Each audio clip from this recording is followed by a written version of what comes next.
লুকমান তার সন্তানকে ডেকে বলতেছে, হে আমার সন্তান,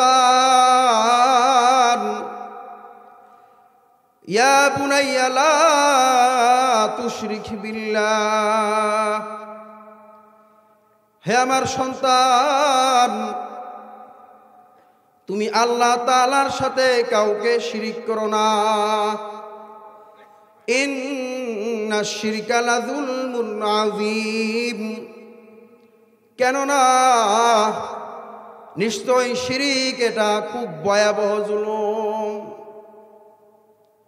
শিরিক এটা কি? খুব ভয়াবহ জুলুম। কেননা আল্লাহ পাক রব্বুল আলামিনের কোনো অংশীদারিত্ব নাই। আল্লাহ পাক রব্বুল আলামিন একক, অদ্বিতীয়,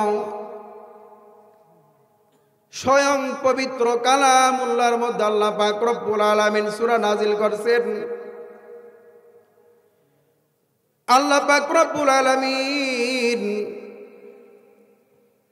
বলেন, কুল হুয়াল্লাহু আহাদ, হে নবী মুহাম্মদ তুমি আমার বান্দাদেরকে জানায়া দাও আমি আল্লাহ একক, অদ্বিতীয়, আল্লাহুস সামাদ, আমি কারো মুখাপেক্ষী নয়। দুনিয়ার যা কিছু আছে, দুনিয়ার যত মানুষ আছে, রাজা বাদশা আছে, প্রত্যেকেই আমার মুখাপেক্ষী, আমি কারো মুখাপেক্ষী নয়। লাম ইয়ালিদ ওয়া লাম ইউলাদ, আমাকে কেউ জন্ম দেয় নাই, না আমি কাউকে জন্ম দিয়েছি। ওয়া লাম ইয়াকুল লাহু কুফুয়ান আহাদ, আমার অংশীদারিত্ব কেউ নাই, আমার সমকক্ষ কেউ নাই। সুবহানাল্লাহ। আমরা বিভিন্ন সময় আল্লাহ তাআলার সাথে বনি আদমকে, মাটির মানুষকে শিরিক করে ফেলি। পীরের কাছে যাইয়া বলি, বাবা দে, বাবা কিন্তু কিছু দিতে পারে না। দেওয়ার মালিককে, দেওয়ার মালিককে, দেওয়ার মালিক আল্লাহ, আবার নেওয়ার মালিক এক আল্লাহ। এই জন্য আল্লাহ তাআলার সাথে শিরিক করা যাবে না। শিরিক এই গুনাহটা হচ্ছে অনেক ভয়াবহ বড় জুলুম। আল্লাহ পাক রব্বুল আলামিন প্রত্যেকটা গুনাহ ইচ্ছা করলে মাফ করে দিবেন, মাগার শিরকের গুনাহ মাফ করবে না। এই জন্য হযরত লুকমান হাকিম আলাইহিস সালাতু ওয়াস সালাম তার আদরের সন্তানকে ডাক দেয়া বলতেছে, ইয়া বুনাইয়া, আমার সন্তান, লা তুশরিক বিল্লাহ, আল্লাহর সাথে কাউকে শিরিক করো না। ইন্না শিরকা লাযুলমুন আযীম, কেননা শিরিক হচ্ছে খুব ভয়াবহ জুলুম। ওয়া ওয়াসাইনাল ইনসানা বিওয়ালিদাইহি, আল্লাহ পাক রব্বুল আলামিন বলেন, আমি মানুষদেরকে খুব জোর তাকিদ দিয়েছি তারা যেন তাদের মা বাবার সাথে সৎ ব্যবহার করে। সুবহানাল্লাহ। আল্লাহ পাক রব্বুল আলামিন পবিত্র কালামুল্লাহর মধ্যে অপর এক আয়াতের মধ্যে বলেন, ওয়া ক্বাদা রাব্বুকা আল্লা তা'বুদু ইল্লা ইয়্যাহু ওয়া বিল ওয়ালিদাইনি ইহসানা, আমি আল্লাহর বিধান হলো একমাত্র আমি আল্লাহর ইবাদত বন্দেগী করবি। ওয়া বিল ওয়ালিদাইনি ইহসানা, সন্তান রে, তোরা তোদের মা বাবাদের সাথে সৎ ব্যবহার করবি। সুবহানাল্লাহ। আল্লাহ পাক রব্বুল আলামিন এক আয়াতের মধ্যে দুইটা বিধানের কথা বলেছেন। প্রথম বিধান হচ্ছে স্বয়ং আল্লাহ তাআলার সাথে আল্লাহ তাআলার ইবাদত বন্দেগী করতে হবে। আর দ্বিতীয়টি হচ্ছে হলো বিল ওয়ালিদাইনি ইহসানা, পিতা মাতার সাথে সৎ ব্যবহার করতে হবে। নামাজ না পড়লে যেমন আল্লাহ নারাজ হয়ে যায়, মা বাবার খেদমত না করলে আল্লাহ নারাজ হয়ে যায়। নামাজ না পড়লে যেমন জাহান্নামে নিক্ষেপ করার হুঁশিয়ারি দিয়েছেন, মা বাবার সাথে ভালো ব্যবহার না করলে, মা বাবার খেদমত না করলে জাহান্নামে ফেলে দেওয়ার হুঁশিয়ারি দিয়েছেন। একটা হচ্ছে হলো ইবাদত বন্দেগী করা, এটা হচ্ছে আল্লাহ তাআলার হক। আর মা বাবার সাথে সৎ ব্যবহার করা, তাদের সমস্ত হাজতগুলা পূরণ করে দেওয়া, তাদের সমস্ত প্রয়োজনগুলা মিটাইয়া দেওয়া, এইগুলা হচ্ছে মা বাবার হক।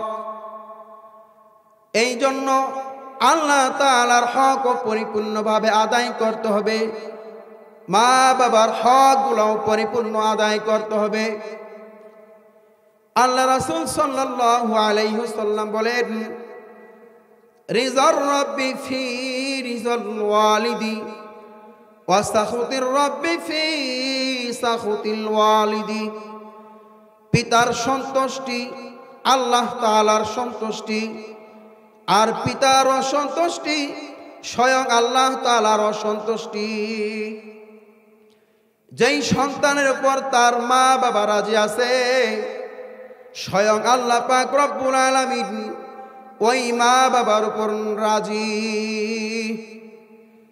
আল্লাহ রাসূল সাল্লাল্লাহু আলাইহি ওয়াসাল্লাম অপর এক হাদিসের মধ্যে বলেন, আল জান্নাতু তাহতা কদামিল উম্মাহাত, মায়ের পায়ের নিচে সন্তানের বেহেশত। সুবহানাল্লাহ। এই দুই হাদিস দ্বারা বোঝা যায় মা বাবার খেদমত ছাড়া জান্নাত লাভ করা যাবে না রে। মা বাবার আনুগত্য করা ছাড়া জান্নাত লাভ করা যাবে না। প্যারা নবী মুহাম্মদুর রাসূলুল্লাহ সাল্লাল্লাহু আলাইহি ওয়াসাল্লামের একজন প্রসিদ্ধ সাহাবী হযরত আলকামা রাদিয়াল্লাহু তাআলা আনহু মৃত্যু শয্যায় শায়িত। তার আত্মীয় স্বজন বন্ধু বান্ধব কালিমা তাকরীর করানোর জন্য চেষ্টা করতেছেন, জবান দ্বারা কালিমা বের হইতেছে না। হযরত আলকামা রাদিয়াল্লাহু তাআলা আনহুর বিবি এসে বলতেছে, ইয়া রাসূলুল্লাহ, ইয়া রাসূলুল্লাহ, আপনার সাহাবী আলকামার এই অবস্থা, মৃত্যু শয্যায় শায়িত, তার জবান দ্বারা কালিমা বের হইতেছে না। আল্লাহ রাসূল সাল্লাল্লাহু আলাইহি ওয়াসাল্লাম হযরত বিলাল রাদিয়াল্লাহু তাআলা আনহুকে বলতেছে, ওগো বিলাল, যে দেখো আমার সাহাবী আলকামার কি অবস্থা। হযরত বিলাল রাদিয়াল্লাহু তাআলা আনহু যে এসে বলল, ইয়া রাসূলুল্লাহ, ঘটনা কিন্তু বাস্তব। আলকামা মৃত্যু শয্যায় শায়িত, তার জবান থেকে কালিমা বের হইতেছে না। আল্লাহ রাসূল সাল্লাল্লাহু আলাইহি ওয়াসাল্লাম আলকামা রাদিয়াল্লাহু তাআলা আনহুর বাড়িতে যেয়ে বলতেছে, আলকামার কি মা বাবা আছেনি? লোকজন বলতেছে তার বাবা মারা গেছে, কিন্তু তার মা আছে বৃদ্ধা, খুব বয়স্ক হয়ে গেছে, খুব বয়স হয়ে গেছে। আল্লাহ রাসূল সাল্লাল্লাহু আলাইহি ওয়াসাল্লাম আলকামার মাকে ডেকে বলল, ওগো মা, তোমার সন্তানের আচরণ কিরকম? হযরত আলকামা রাদিয়াল্লাহু তাআলা আনহুর মা বলতেছে, ইয়া রাসূলুল্লাহ, আমার আলকামা 5 ওয়াক্ত নামাজ পড়ে, রমজানে রোজা রাখে, হজের মৌসুমে হজ করে, আপনার সাথে জিহাদ যুদ্ধে অংশগ্রহণ করে, সদা সর্বদা তাহাজ্জুদ নামাজ আদায় করে, বেশি বেশি নফল ইবাদত বন্দেগী করে।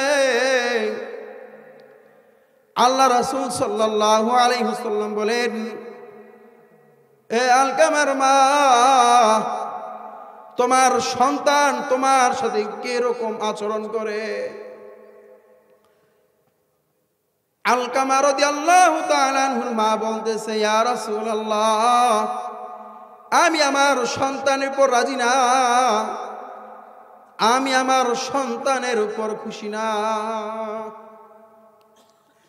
আল্লাহ রাসূল সাল্লাল্লাহু আলাইহি ওয়াসাল্লাম সাথে সাথে বলে, কেন তুমি তোমার সন্তানের উপর রাজি না কেন, খুশি না কেন?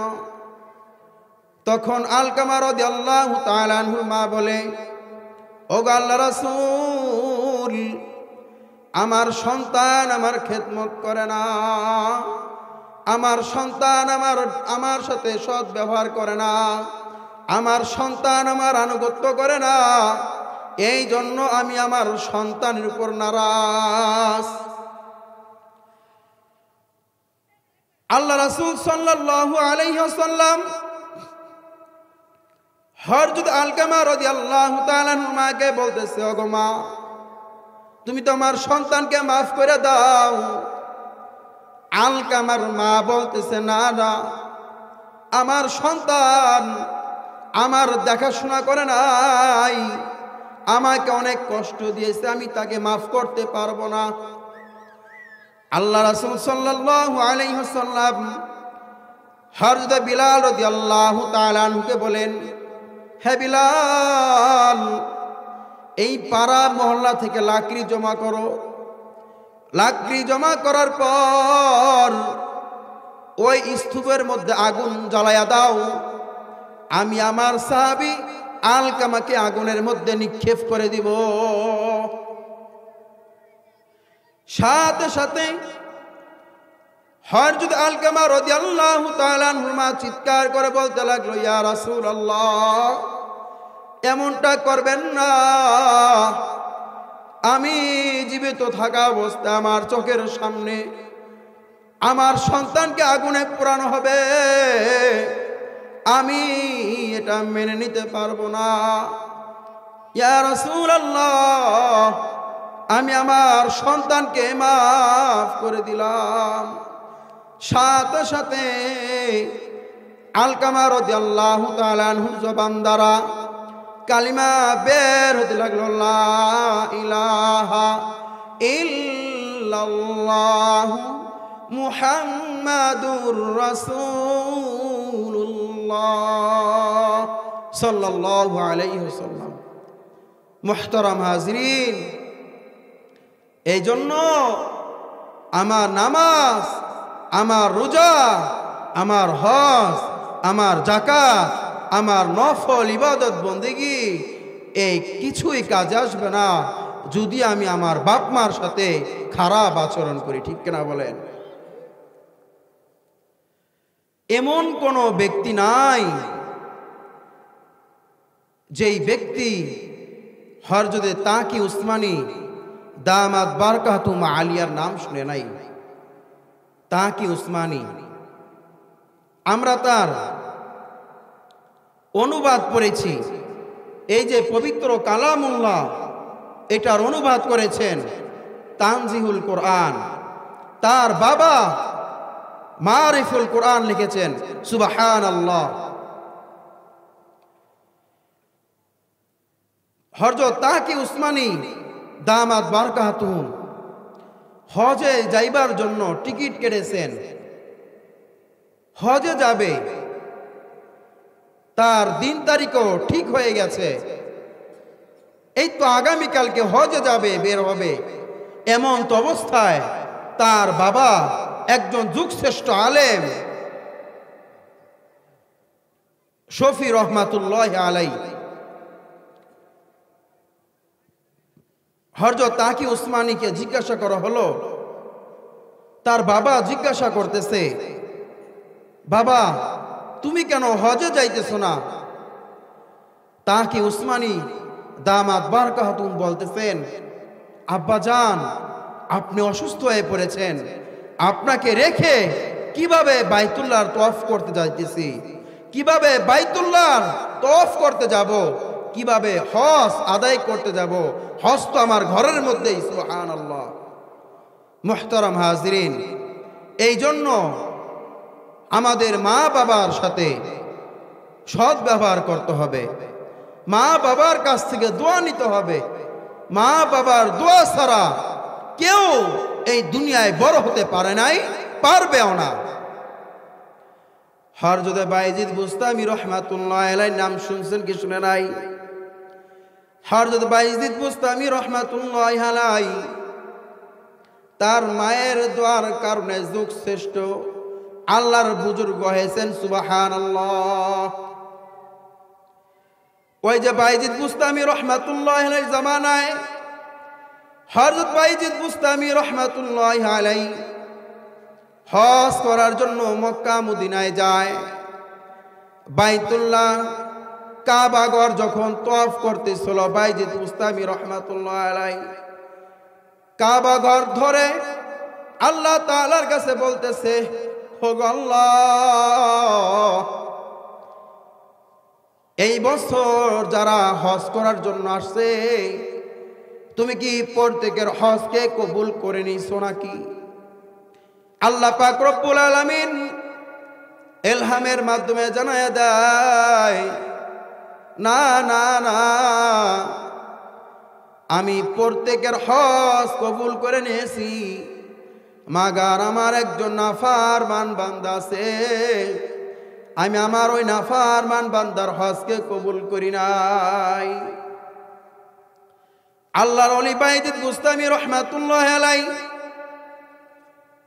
আবার কাবা ঘর ধরে আল্লাহ তাআলার কাছে বলতেছে, আল্লাহ, যদি তুমি তোমার ওই বান্দার সাথে আমাকে একটু সাক্ষাৎ করায় দিতা না। আল্লাহ পাক রব্বুল আলামিন ইলহামের মাধ্যমে জানায় দেয়, হে বাইজি, যাইয়া দেখো ওই যে সাফা মারওয়া পাহাড়ে আমার একটা বান্দা আছে যার নাম হলো মুসা। যাইয়া দেখো সে কান্নাকাটি করতেছে আর গৌরাগুরি করতেছে। বায়েজিদ বুস্তামি রহমাতুল্লাহ আলাইহি লোকটার সামনে যায় দেখলো সে কান্নাকাটি করতেছে, পাহাড়ের উপর গৌরাগুরি করতেছে। যা সালাম দিল, আসসালামু আলাইকুম, ভাই আপনার নাম কি? হারুন। লোকটা বলল, হ্যাঁ আমার নাম হলো হারুন। বায়েজিদ বুস্তামি রহমাতুল্লাহ আলাইহি বলেন, আচ্ছা আপনি কি জানেন এই বছর যারা হজ করার জন্য আসছে প্রত্যেকের হজ আল্লাহ পাক রব্বুল আলামিন কবুল করে নিতেছেন, মাগার আপনার হজ আল্লাহ কবুল করতেছে না। আপনি এত কি অপরাধ করেছেন, কি এত বড় পাপ কাজ করেছেন যা আপনার হজকে আল্লাহ কবুল করতেছে না? হারুন ওই লোকটা বায়েজিদ বুস্তামি রহমাতুল্লাহ আলাইহির কাছে বলতে লাগলো, হে আল্লাহর ওলি, আমি যখন যৌবন ছিলাম, আমি যখন বিয়া শাদী করি, আমার বউয়ের কথায়, আমার বিবির কথায় আমার মার সাথে খুব খারাপ আচরণ করেছি, খারাপ ব্যবহার করেছি। ঘটনাক্রমে একদিন আমার মাকে হাত দ্বারা একটা থাপড় দিয়ে ফেলি। আর একদিন ঘটনাক্রমে আমার মার সাথে ঝগড়া করা অবস্থায় রাগের মাথায় পা দ্বারা একটা লাথি মেরে ফেলি। আল্লাহর ওলি, বিশ্বাস করবেন না, আমার মা যখন মারা যায়, আমার বিবি যখন আমাকে ছেড়ে চলে যায়, আমার তখন হুঁশ এসেছে, হায় হায় আমি কি করেছি, যে মা আমাকে গর্ভে ধারণ করেছে, 10 মাস 10 দিন গর্ভ ধারণ করেছে, যেই মা আমাকে ছোট থেকে লালন পালন করে বড় করেছে, সেই মাকে আমি থাপ্পড় দিয়েছি, সেই মাকে আমি পা দ্বারা লাথি মেরেছি। আল্লাহর ওলি, বিশ্বাস করবেন, যেদিন আমি বুঝতে পেরেছি আমি অন্যায় করেছি, সাথে সাথে আমার হাতখানা কেটে ফেলেছি। যেই দিন থেকে আমি বুঝতে পেরেছি আমি আমার মায়ের সাথে খুব অন্যায় করেছি, সাথে সাথে আমার পাটা কেটে ফেলেছি। বাইজিদ বুস্তামি রহমাতুল্লাহ আলাইহি এই ঘটনা শোনা মাত্র কান্নাকাটি শুরু করে দিল। আসমানের দিকে তাকাইয়া দুই কানা হাত উঁচু করিয়া, ইয়া রব্বে কাবার মালিক, তোমার বান্দা হারুন নিজের ভুল স্বীকার করতেছে, নিজেকে নিজে শাস্তি দিয়ে ফেলেছে। ও মেহেরবান মালিক, মেহেরবানি করিয়া তোমার বান্দাকে তুমি মাফ করিয়া দাও, তার হজটাকে কবুল করে নাও।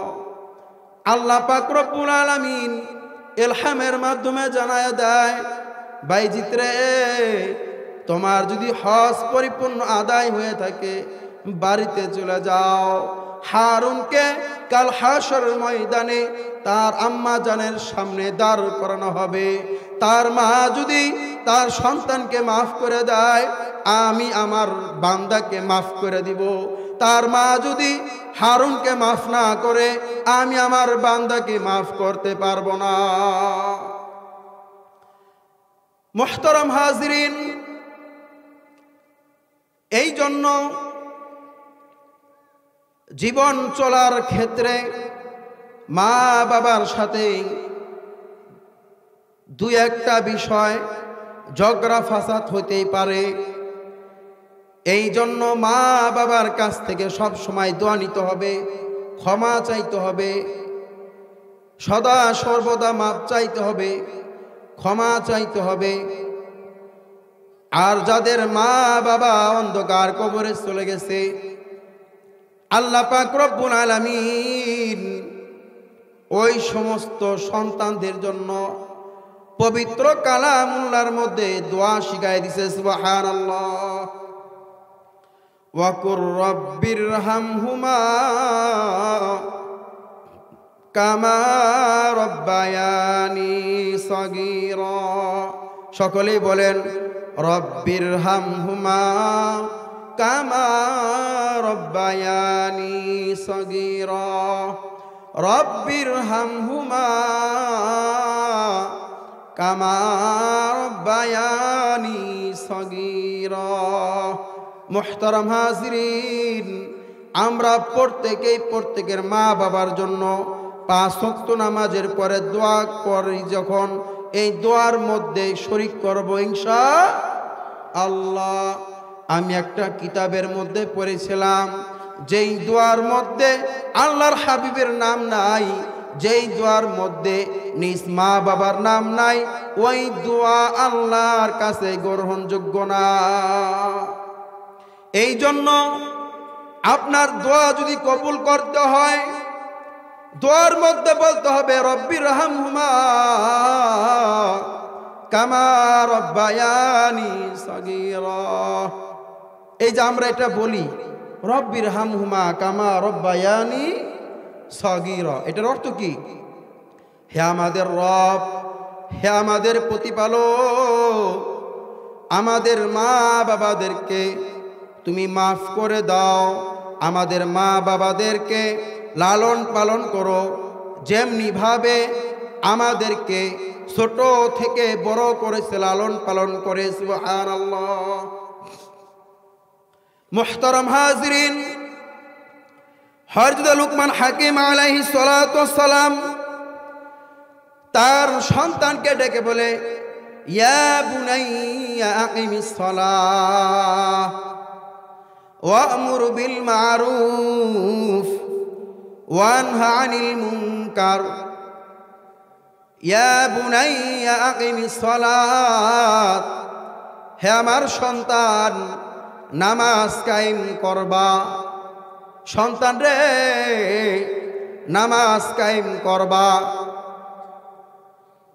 আল্লাহ রাসূল সাল্লাল্লাহু আলাইহি ওয়াসাল্লাম হাদিসের মধ্যে বলেন, খামসু সালাওয়াত ইফতারদাহুন্নাল্লাহ। আল্লাহ পাক রব্বুল আলামিন 5 ওয়াক্ত নামাজ ফরজ করে দিয়েছেন। খামসু সালাওয়াত ইফতারদাহুন্না আল্লাহ মান আহসানা ওয়াজুআহুন্না ওয়া সাল্লাহুন্না। মান আহসানা ওয়াজুআহুন্না, যে ব্যক্তি উত্তম রূপে ওযু করে, সাল্লাহুন্না লিওয়াকওয়াতিহিন্না, নির্ধারিত সময় নামাজ আদায় করে, ওয়া তাম্মা রুকুআহুন্না ওয়া খুশুআহুন্না, যে ব্যক্তি নির্ধারিত সময় সুন্দর করে রুকু সিজদা আদায় করে, ওয়া খুশুআহুন্না, খুশুর সাথে নামাজ আদায় করে, একগ্রতার সাথে নামাজ আদায় করে, কানা লাহু আলাল্লাহি আহাদ আইয়াগফিরা লাহ, আল্লাহ পাক রব্বুল আলামিন তাকে ক্ষমা করিয়া দিবার ওয়াদা করেছেন। সুবহানাল্লাহ। ওয়া মান লাম ইয়াফআল ফালাইসা লাহু আলাল্লাহি আহাদ, আর যে ব্যক্তি নামাজ আদায় করে না, ইনশাআ গফারা লাহু ওয়া ইনশাআ আযাবাহু, তার কোনো কথা নাই। আল্লাহ পাক রব্বুল আলামিন চাইলে তাকে মাফ করতেও পারেন, আবার চাইলে শাস্তিও দিতে পারে। আল্লাহ রাসূল সাল্লাল্লাহু আলাইহি ওয়াসাল্লাম হযরত আবু হুরায়রা রাদিয়াল্লাহু তাআলা আনহু বলতেছে, হে আবু হুরায়রা, যদি তোমার ঘরের সামনে একটা পুকুর থাকে, যদি তোমার ঘরের সামনে একটা খাল থাকে, আর ওই খালের মধ্যে পরিষ্কার পরিচ্ছন্ন পানি থাকে, আর ওই পানির মধ্যে যদি তুমি দৈনিক 5 বেলা গোসল করো, হে আবু হুরায়রা বলো তো, তোমার শরীরের মধ্যে কোনো ময়লা আবর্জনা থাকবে কিনা? হযরত আবু হুরায়রা রাদিয়াল্লাহু তাআলা বলেন, ইয়া রাসূলুল্লাহ, আমার বাড়ির সামনে যদি একটা খাল থাকে, আর ওই খালের মধ্যে যদি একটা সুন্দর পরিষ্কার পরিচ্ছন্ন পানি থাকে, আর ওই পানির মধ্যে যদি আমি প্রত্যেক দিন 5 বেলা গোসল করে থাকি, ইয়া রাসূলুল্লাহ, আমার শরীরের মধ্যে কোনো ময়লা আবর্জনা থাকবে না। আল্লাহ রাসূল সাল্লাল্লাহু আলাইহি ওয়াসাল্লাম বলেন, হে আবু হুরায়রা, শুনে রাখো, আমার যদি কোন উম্মত দৈনিক 5 ওয়াক্ত নামাজ আদায় করে, আল্লাহ পাক রব্বুল আলামিন তার জীবনের সমস্ত গুনাহ খাতাগুলোকে মাফ করে দিবেন। সুবহানাল্লাহ। পয়গম্বর মুসা কালিমুল্লাহ আলাইহিস সালাতু ওয়াসসালামের জামানায় পয়গম্বর মুসা কালিমুল্লাহ আলাইহিস সালাতু ওয়াসসালামের কাছে এসে একজন মহিলা বলতেছে, হে মুসা কালিমুল্লাহ, আমি অনেক বড় পাপ করে ফেলেছি, অনেক বড় পাপ করে ফেলেছি, আমি নিজের পাপের জন্য তওবা করতেছি, আমি নিজের পাপের জন্য তওবা করতেছি, কাকুতি মিনতি করতেছি। তবে হে পয়গম্বর মুসা কালিমুল্লাহ, আপনি যদি আমার জন্য একটু সুপারিশ করেন আল্লাহ তাআলার কাছে, তাহলে অবশ্যই আল্লাহ পাক রব্বুল আলামিন আমাকে মাফ করে দিবে। হযরত মুসা কালিমুল্লাহ আলাইহিস সালাতু ওয়াসসালাম ওই মহিলাকে জিজ্ঞাসা করতেছে, আচ্ছা, তুমি এত কি পাপ কাজ করেছো যার কারণে তুমি এত কাকুতি মিনতি করতেছো,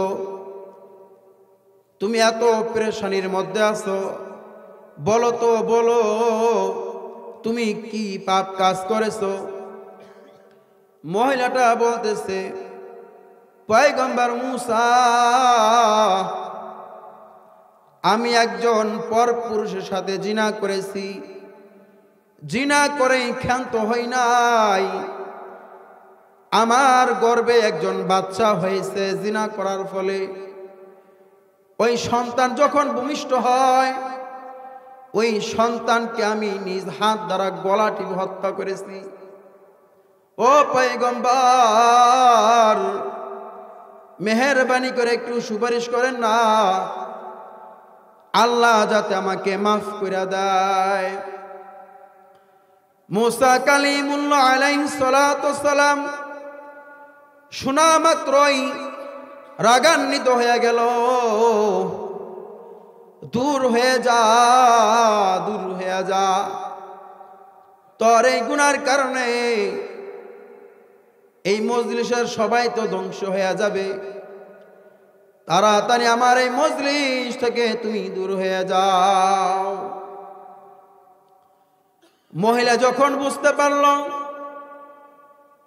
মুসা আলাইহিস সালাতু সালাম খুব রাগান্বিত হয়ে গেছেন, এই জন্য তিনি ওই মজলিস থেকে বের হয়ে গেছে।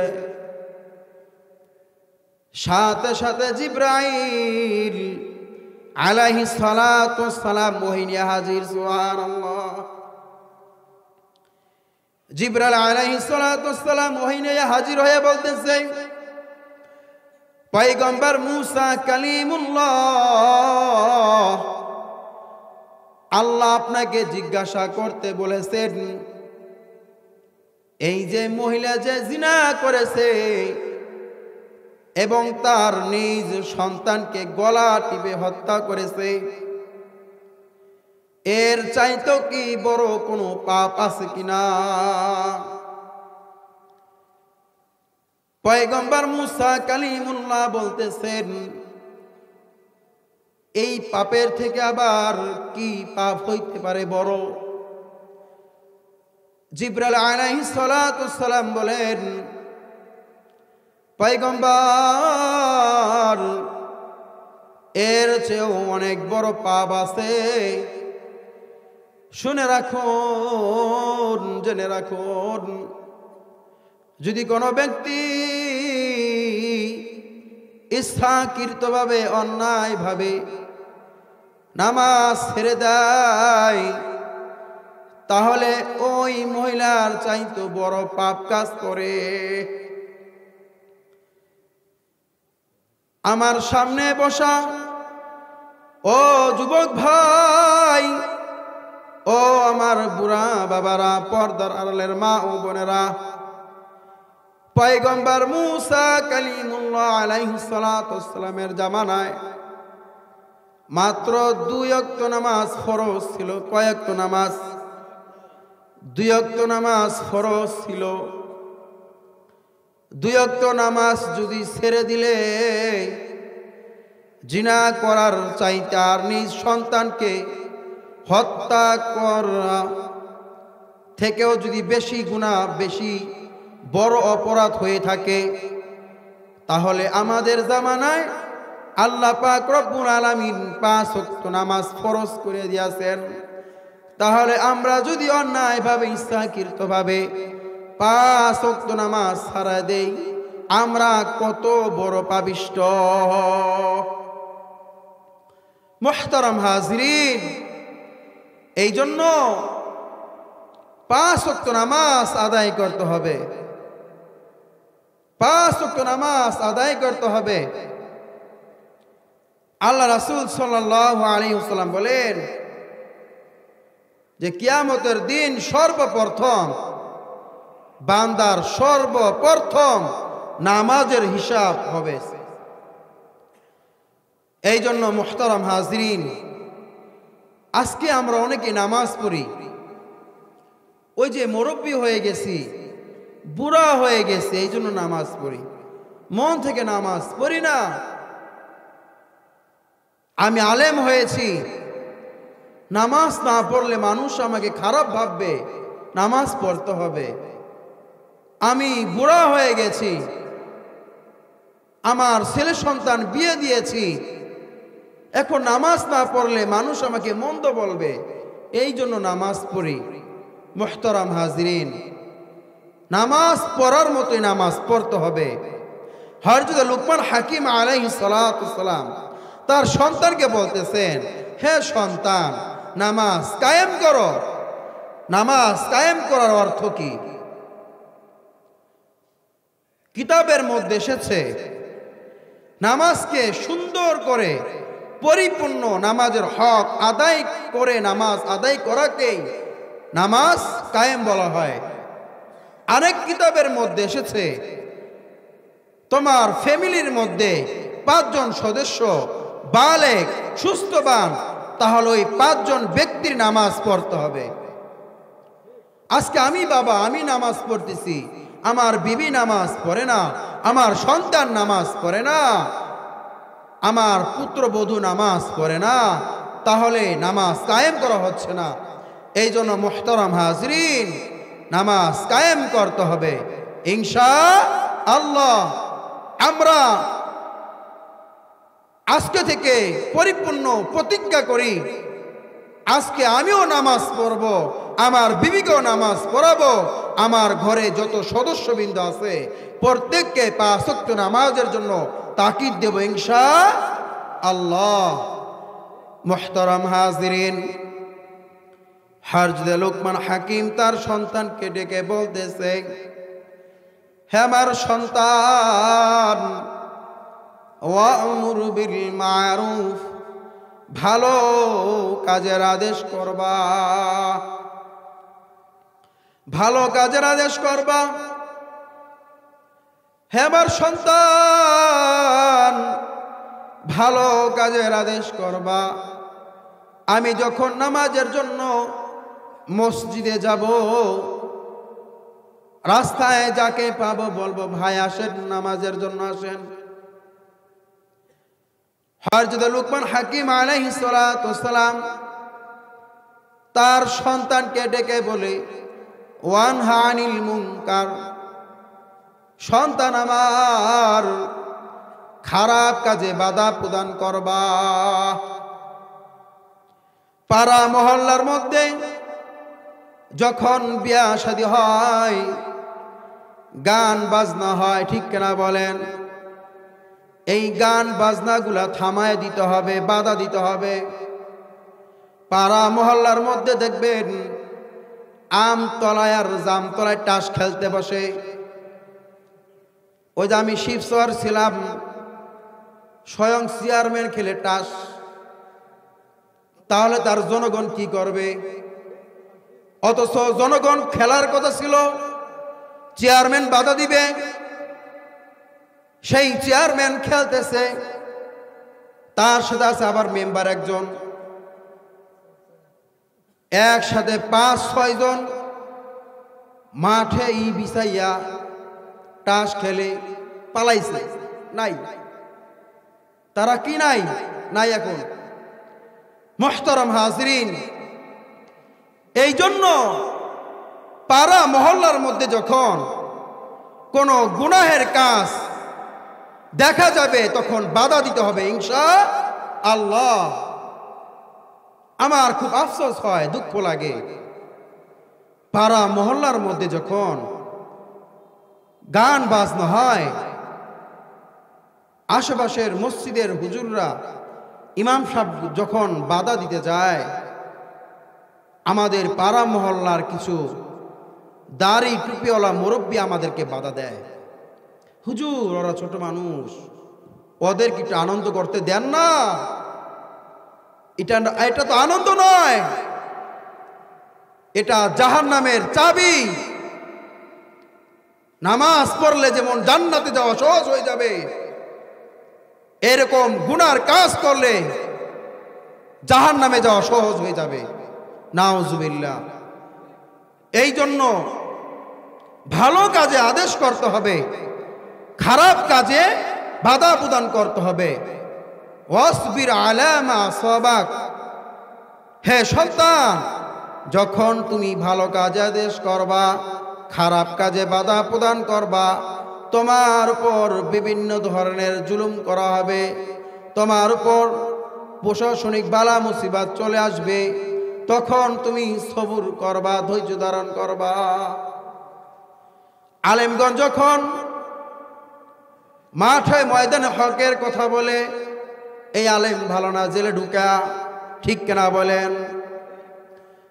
অথচ আবু দারদা রাদিয়াল্লাহু তাআলা আনহু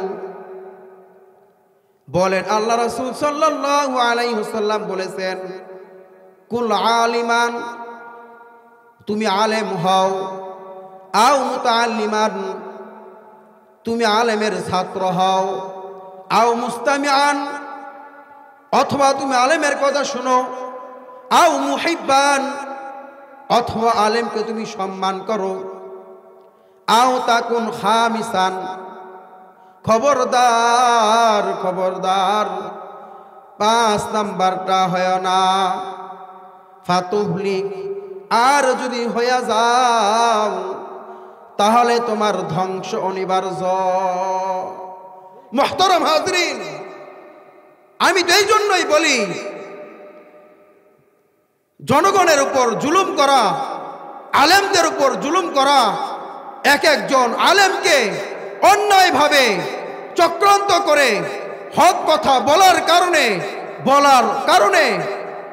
এক একজন আলেমকে, আল্লামা মামুনুল হক সাহেবের মতো আলেমকে, আল্লামা খালেদ সাইফুল আইয়ুবীর মতো আলেমকে, বড় বড় আলেমদেরকে জেলে ঢুকাইছে। তারা নাই, তারা এখন বিলীন হয়ে গেছে। মুহতারাম হাজিরিন, এই জন্য আলেম কোন জাতির সাথে গাদ্দারিকতা করবে না, আলেম কখনো জাতির সাথে বিশ্বাসঘাতকতা করবে না। আলেম যদিও আপনাদেরকে বিভিন্ন সময় বিভিন্ন বিষয়ে রাগান্বিত হয়ে বলে, বোঝায়, আপনার ভালোর জন্য বোঝায়। মুহতারাম হাজিরিন, আমরা আলেমদেরকে পাড়া মহল্লা থেকে, দেশ থেকে উঠে দিতে চাইতেছি। মুহতারাম হাজিরিন, আমরা যে খাবারের সময় মাছ মাংস খাই, ঠিক কিনা বলেন? খাবারের সময় যখন মাছ মাংস খাই, তখন আমাদের কাঁটা 2 দাঁতের চিবায় চিবায় ঢুকে থাকে, ঠিক কিনা বলেন? আপনি না চাইলেও আপনার জিহ্বা ওই কাঁটাটার উপর, ওই হাড্ডির গুড়ার উপর বারবার আঘাত করবে, ঠিক কিনা বলেন? ঠিক তেমনি ভাবে একজন আলেম কখনো এটা মেনে নিতে পারবে না যে তার সামনে কোন অন্যায় কাজ হবে, তার সামনে গুনার কাজ হবে। কোন আলেম এটা সহ্য করতে পারবে না। মুহতারাম হাজিরিন, হযরত দাউদ আলাইহিস সালাতু ওয়াস সালামের জামানার একটি ঘটনা সংক্ষিপ্ত আকারে বলতেছি। হযরত দাউদ আলাইহিস সালাতু ওয়াস সালাম যখন জাবুর কিতাব তেলাওয়াত করতেন, কিবার? শনিবার, ওই সাগরের পারে বসে, তখন বিভিন্ন পিপিলিকা, বিভিন্ন কীট পতঙ্গ, পোকামাকড়, পানির মাছ কিনারায় চলে আসতো তার জাবুর তেলাওয়াত শোনার জন্য। সুবহানাল্লাহ। দাউদ আলাইহিস সালাতু ওয়াস সালাম তাদেরকে বললেন, তোমরা শনিবার মাছ ধরো না। তারা একটা পন্থা অবলম্বন করলো, শনিবার মাছ ধরবো না, শনিবার ঘেরতে রাখবো, রবিবার ধরব। মুহতারাম হাজিরিন, দাউদ আলাইহিস সালাতু ওয়াস সালামের জামানায় তার উম্মতদের মধ্যে থেকে 3টা দল হয়ে গেছিল। তখন এক দল মাছ ধরে নাই, আরেক দল মাছ ধরেছে, আরেক দল মাঝামাঝি স্থানে ছিল। কিন্তু তারা কি বলতো? যারা নিষেধ করতো তাদেরকে উস্কানি দিত, আরে তারা মাছ ধরতেছে, ধরুক, তোমার এত বাজে কেন, তোমার এত সমস্যা কোথায়? মুহতারাম হাজিরিন, আল্লাহ পাক রব্বুল আলামিন তাদেরকে এমন শাস্তি দিলেন, তাদেরকে বানর বানিয়ে রাখছে। নাউজুবিল্লাহ। 2 দল, যারা মাছ ধরেছে আর যারা উস্কায় দিত, এই 2 দলকে বানর বানিয়ে তাদেরকে ধ্বংস করে দিয়েছে। মুহতারাম হাজিরিন, এই জন্য আমরা 5 ওয়াক্ত নামাজ আল্লাহ পাক রব্বুল আলামিন ফরজ করে দিয়েছেন। 5 ওয়াক্ত নামাজ আদায় করব তো ইনশাআল্লাহ। আমাদের যাদের মা বাবা আছে প্রত্যেকের মা বাবার সাথে সৎ ব্যবহার করব, মা বাবার খেদমত করব, এবং যাদের মা বাবা অন্ধকার কবরে চলে গেছে প্রত্যেকের মা বাবার জন্য দোয়া করব, রব্বির হামহুমা কামা রব্বায়ানি সগীরা। আল্লাহ পাক রব্বুল আলামিন আমাদের প্রত্যেককে এতক্ষণ পর্যন্ত যে আলোচনা পেশ করলাম, আমাদের প্রত্যেককে আলোচনার উপর আমল করার তৌফিক দান করুন। আমিন। ওমা আলাইনা ইল্লাল বালাগ।